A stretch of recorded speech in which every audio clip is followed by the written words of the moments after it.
découverte du jeu de cartes. Tout le monde connaît les cartes. Et sait-on vraiment d'où elles viennent? Leurs origines viennent de la Chine. Tout laisse à penser que c'est un dérivé des dominos.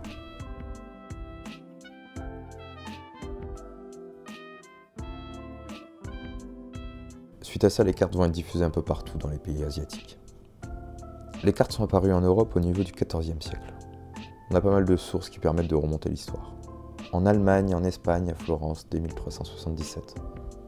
Ce seraient les échanges commerciaux avec les Mamelouks qui les auraient ramenés en Europe.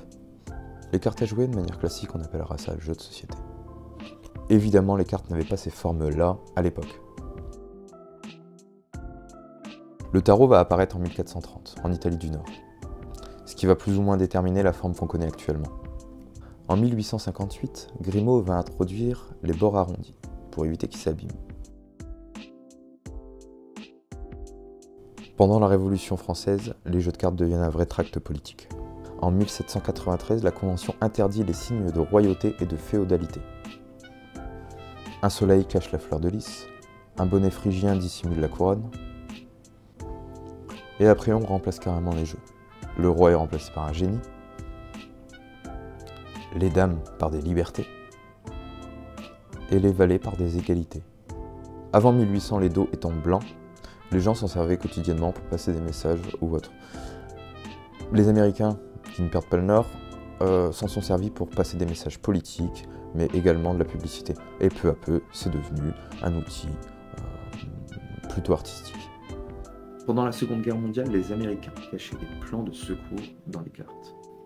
Il suffisait de tremper la carte dans l'eau pour pouvoir la diviser, et on y trouvait à l'intérieur un plan, qu'on schématisait en plusieurs parties, et ça leur permettait de fuir. C'était hyper ingénieux quand même. Ça a permis à énormément de soldats de pouvoir s'orienter grâce à un simple petit jeu de cartes. Dans les formats contemporains, il existe en 32 ou 52 cartes. Différentes variations en fonction des cultures et des pays.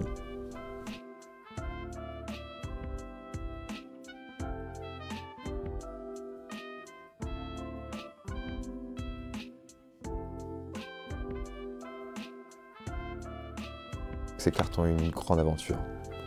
Parce qu'ils n'ont pas servi qu'à jouer. Ils ont permis de servir de premiers billets de monnaie d'échange. En 1685. Le froid étant très présent au Canada, la montée des glaces empêche la navigation des bateaux, le bon papier étant rare. Les cartes à jouer étant présentes en grande quantité. Jacques de Meule prendra donc la responsabilité d'éditer de l'argent pour laisser à cette couple la possibilité de vivre dignement dans cette structure enclavée provisoirement. Et c'est comme ça qu'est née la première monnaie fiduciaire, avant celle du Massachusetts, qui est depuis largement utilisée dans le monde entier. Évidemment, son histoire sera aussi courte que intense, car les contrefaçons sont très faciles à faire. Les différents gouvernements mettront très vite en place la monnaie classique. Le petit point histoire est fait, parlons maintenant des jeux qu'il est possible de réaliser avec un jeu de cartes classique. Alors, on citera pour les plus connus la bataille, la belote, la crapette, le tarot, le bridge, la manie, le poker et tant d'autres. Si je dis pas de bêtises, une trentaine de jeux est possible. On y retrouvera également toute la grande famille des jeux de cartes à collectionner, Pokémon, Yu-Gi-Oh, Magic et beaucoup d'autres. Et vous retrouverez les jeux spécifiques, comme le Uno, qui est d'ailleurs un petit plagiat du 8 américain, mais on lui en voudra pas. Beaucoup de jeux de société utilisent également des cartes.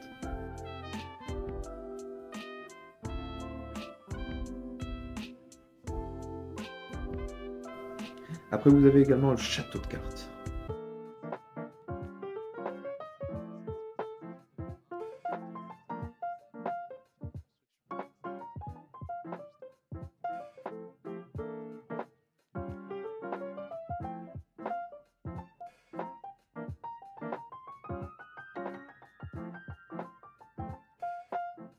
Vous avez même des représentations cinématographiques. Le Joker.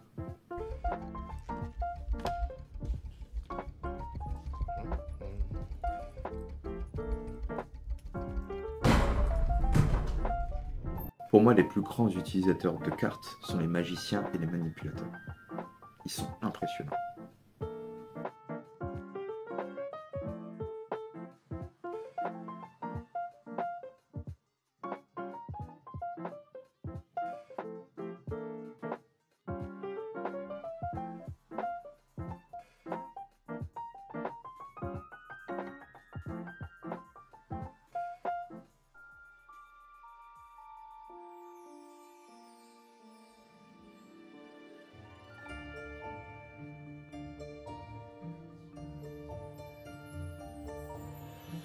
sans parler du lancer de cartes.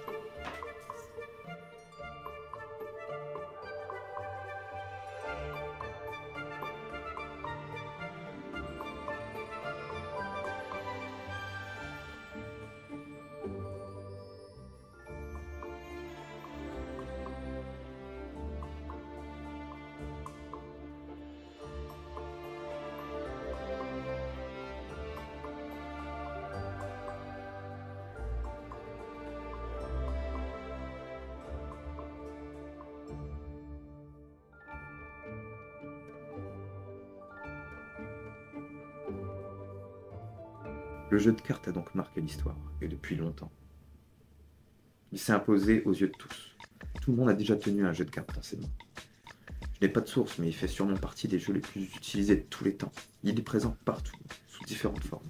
J'espère que cette vidéo vous a plu. N'hésitez pas à mettre un commentaire et un like. Et je vous attends vendredi prochain à 19 h. Ciao.